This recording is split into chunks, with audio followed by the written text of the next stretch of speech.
Hi guys, putting here with the gameplay for you on my Tier 10 U.S. Light Cruiser, the Rooster or Worcester or Rooster or whatever you guys want to call it. Now, my gift skill is going to be priority target, expert marksman, adrenaline rush, basics of survivability, superintendent, IFHE, and concealment. My modules are going to be protect my main batteries, longer radar, longer shooting AA, faster get up and go, concealment, and faster reload. Now, most of my U.S. cruisers, I will kind of keep the AA module on them because, you know, the flavor for the U.S. is supposed to be AA, and really been a long time since I messed around with these modules. Now, my game plan is to go to the island at sea that's at G10, G9, and really just utilize that island. I would have liked to go on to the island that is at F9, the one that is right by the cap, but that is just too risky for me being a light cruiser and for, you know, my skill, which means my radar is not going to cover most of the cap. Now, Des Moines coming over here and is going to pick a interesting position, but, you know, his radar, it's 1 kilometer more than mine, and he can potentially get all of the cap to where I really have to risk the ship, especially at the start, to get the cap. The other thing about this ship is this is where I put Halsey in, and the reason I have Halsey in this ship is because I was going to be a troll, and I still am, and the Worcester captain really transfers well into a Boise, and, well, you know, what's better than SEAL clubbing with a special captain? Now, the whole point or showing you guys this gameplay is, well, it may not be exciting, and it may not be, you know, going out there and brawling. You have to play to your ship's strengths, and being patient, especially in a light cruiser, is, you know, key to surviving and key to success. Knowing when you can go out there and push, knowing when you need to fall back, and knowing when you need to make love to a sweet little island and make it your girlfriend. We have the Salem and another Worcester over here, and, you know, the Buffalo's got longer range radar. The Des Moines has longer range radar than both of them, so the shimmy should be aware of this. Now, it's a double-edged sword sitting behind an island like this. You kind of are going to limit your angles of fire, but you know what? The point that, or the reason I took this island is because if anybody's coming down the 910 line, I have this little part to protect me, and if I needed to, I can back up. I can back up and still utilize this island to get shells downrange. Now, while I may not be getting all of my shells downrange, I am pretty much making sure that I cannot be punished for this. And if they are far enough away, I am getting most of my shells downrange. And this is the thing. You know, I do believe all these shells are actually clearing because of the route the Salem is taking. So, you know, knowing how the islands work and the positions that ships are in is also key to utilizing islands to your advantage. You know what, I might as well take a shot back in on the Yamato because I do believe his DCP went down, and, well, you know, the Salem's burning nicely. You know what, let's see if we can get the Missouri burning. Now, the Salem's going to be able to repair all of that, which means more farming for somebody. But I really want to deal with these two battleships, and as you can see, the Des Moines really took up the spot a Moskva would really be able to utilize a lot better than him.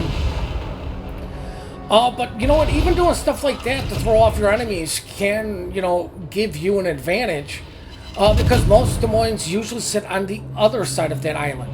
Now, it's kind of at this point you should realize the Missouri wouldn't be able to shoot him. The Yamato's got his guns looking at the Tirpitz and Buffalo. And if he did use his radar, he didn't see what is stopping the cap. So that should tell him instantly that whatever it is, he can't reach. And, well, if he can't reach it, I can't reach it. So, I am paying attention to that. To see, like, when he does pop his radar, if he does pick up the ship, if he doesn't. Now, my spotting is coming from these guys actually shooting the Turpus. The Turpus is doing spotting by being shot at. And if you actually know how to do it, you can do it fairly well to give your cruisers targets to shoot at. I mean, as you can see, I'm just pummeling these two battleships, and these guys are probably not enjoying life.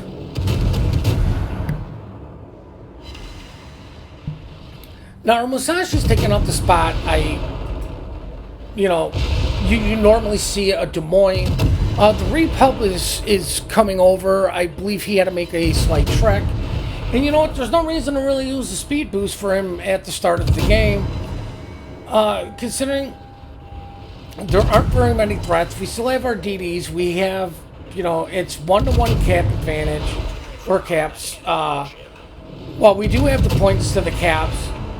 If anything tries to push our DD, the Musashi, in theory, should be able to defend the DD.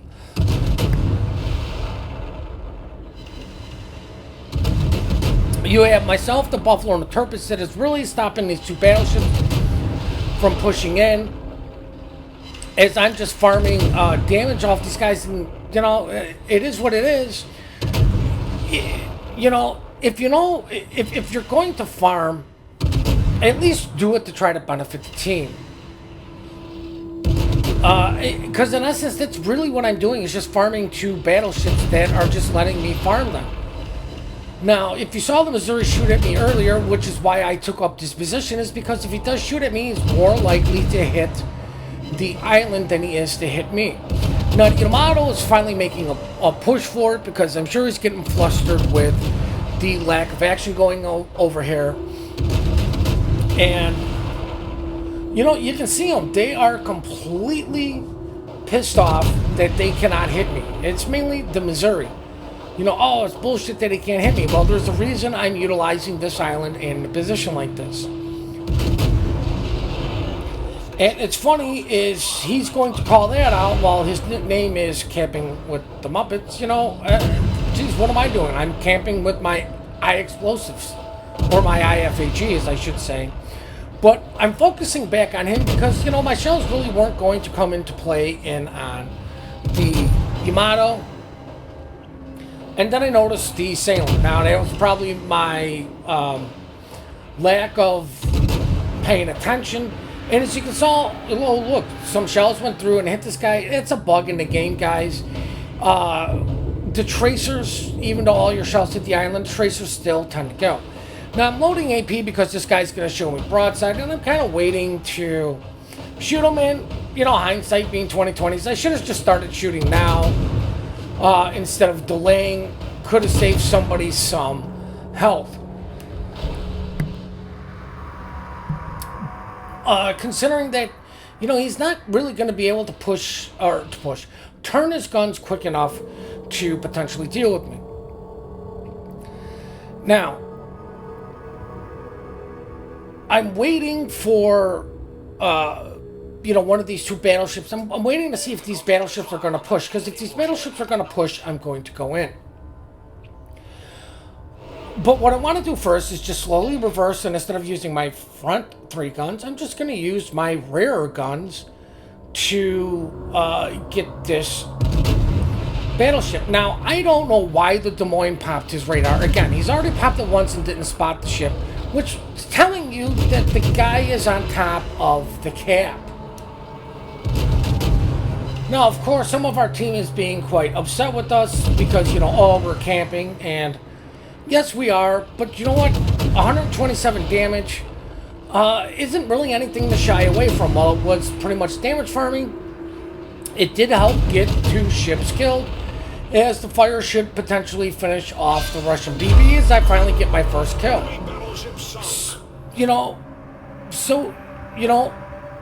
while just sitting here and farming damage, it did help the team because it helped lower the health of the ships.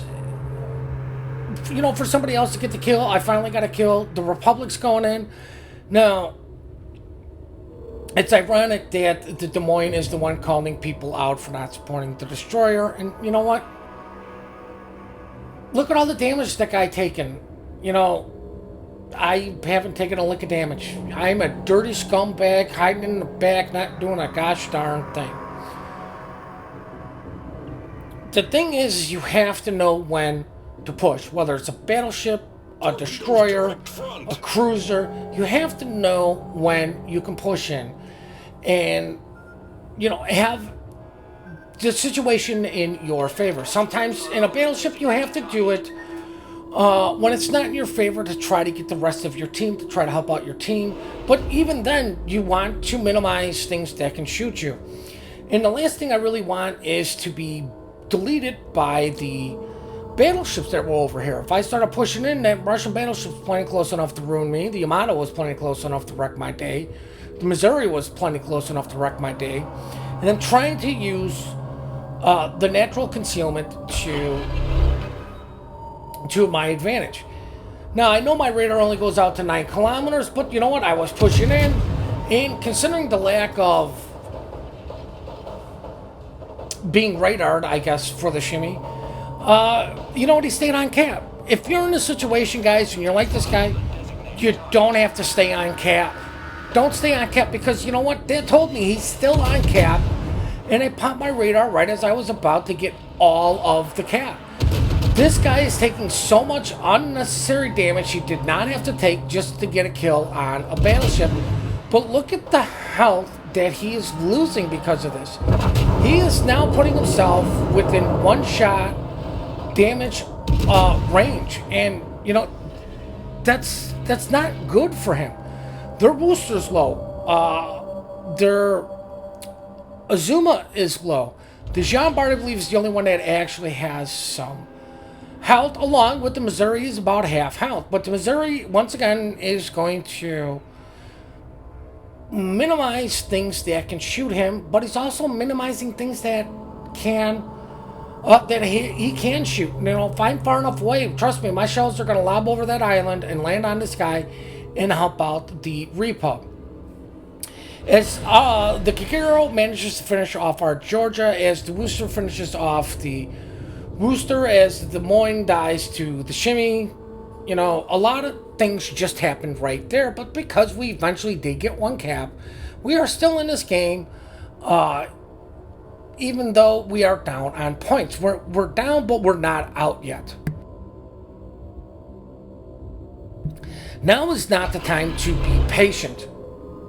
Now is the time to actually go for it. You have to minimize your stuff, and this is the thing is, if you don't know how to open water, this can hurt you. You don't have to be a pro at it, but as long as you understand what you need to do, and you can do it, maybe not the most effectively, you should be okay.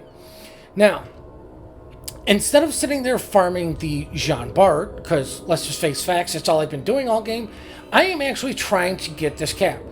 Now, I'm thinking, okay, the shimmy's got me spotted, or it's the Kigero. I don't know. But if I was that shimmy, I'd be making a break to go help out the Repub, or help out the Missouri.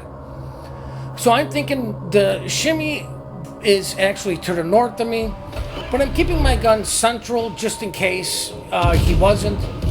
And this is what I mean. If this gentleman did not stay on the cap to take unnecessary damage to kill a battleship that was going to die anyways, he wouldn't have lost his life. He's not going to get away from this, guys. Trust me. Accuracy through volume. Enemy destroyers. Now, I have to maintain angle against the Jean Bart, but the Jean Bart is going to be shooting at the Turpitz because the Turpitz is the one-hit kill. Take guns out of the game. That's the correct call by him. Don't waste your time trying to shoot me. Kill things that can be killed. Especially when you're getting down to the nitty-gritty. And we are down to the nitty-gritty, guys. Now, I'm going to notice I'm paying attention to my mini-map. and to the kill feed is to shimmy guns down to Kagero. I'm paying attention to notice, you know what, that Missouri pulled out plenty far enough for me to just wreck him. I need to help out my Repub finish off this Missouri. I load the AP because this guy was showing me broadside. I'm trying to get all of my guns to bear on him, and I know for a fact that the Jean Bart is the one targeting me. It's not the Missouri. The Missouri is trying to kill the Repub, who is maintaining angle. Just drove right by him. Just drove in a straight line and didn't continue to turn. What did the Missouri do? He turned is now showing the Repub broadside. Doesn't matter if the Repub only has just one rear turret. He's only got one front turret. You know, so all you did was just make it easier for him to potentially get a Citadel or do massive damage, get a lot of pens on you, while I am sitting here plinking him to death. Now, if the Repub lost his rear turret, this is a really bad situation for the Repub, and it's going to come down to just me and that gentleman's secondaries as I managed to finish off the Repub. Now, the situation is this. These guys never, ever should have pushed it. They should have retreated, they should have fell back, and they should have just defended B. And this is the thing. If you can angle and know how to, you know, just keep swinging around a little bit, there's not much these guys can do. But you know what? I know that Jean Bart has a reload booster, which means I'm more than happy to just use the back 2, back 3 turrets on this guy to maintain an angle on this guy while he's maintaining an angle on me because, well, you know, why would you want to angle against the Repub? But this guy makes some, you know, made 2 crucial mistakes. He pushed him when he didn't have to, and now he's stopping and reversing. All you're doing is making it easier for, really, me to hit you and get fires. You're definitely staying within secondary range of the Repub, who had to reverse, because I do believe he did beach. But he was having a hard time shooting me because I was being a douchebag and utilizing the map edge to my advantage. But you know what? I was waiting for him not to be targeting me to make my full turn broadside. This guy made the right call. If you're having a hard time shooting things on the border, guys, wait for him to make the turn to when he's going to show you broadside and then take the shot. Now, the Azuma could run away, could try to go dark, but instead he decides to push us for whatever reason. All these guys had to do was defend B and then possibly defend A. While, you know, maintaining good, strong positions, these guys easily could have brought it home for these guys. We're not going to win by capper points. We're going to win by outright killing these guys. And as soon as this Azuma dies, we're going to check out the post-battle results. Now, I hope you guys enjoyed this replay. I hope you enjoyed what was going on. I hope you did learn something. I hope you take something away from this. Now, we do appreciate all the support you guys do give us. We do love the replays you send us. The email for that is in the description down below. Please remember to compliment good teamwork, good team play. We are quick to report, slow to compliment. Please hit that like and subscribe button and have yourselves one heck of a great day.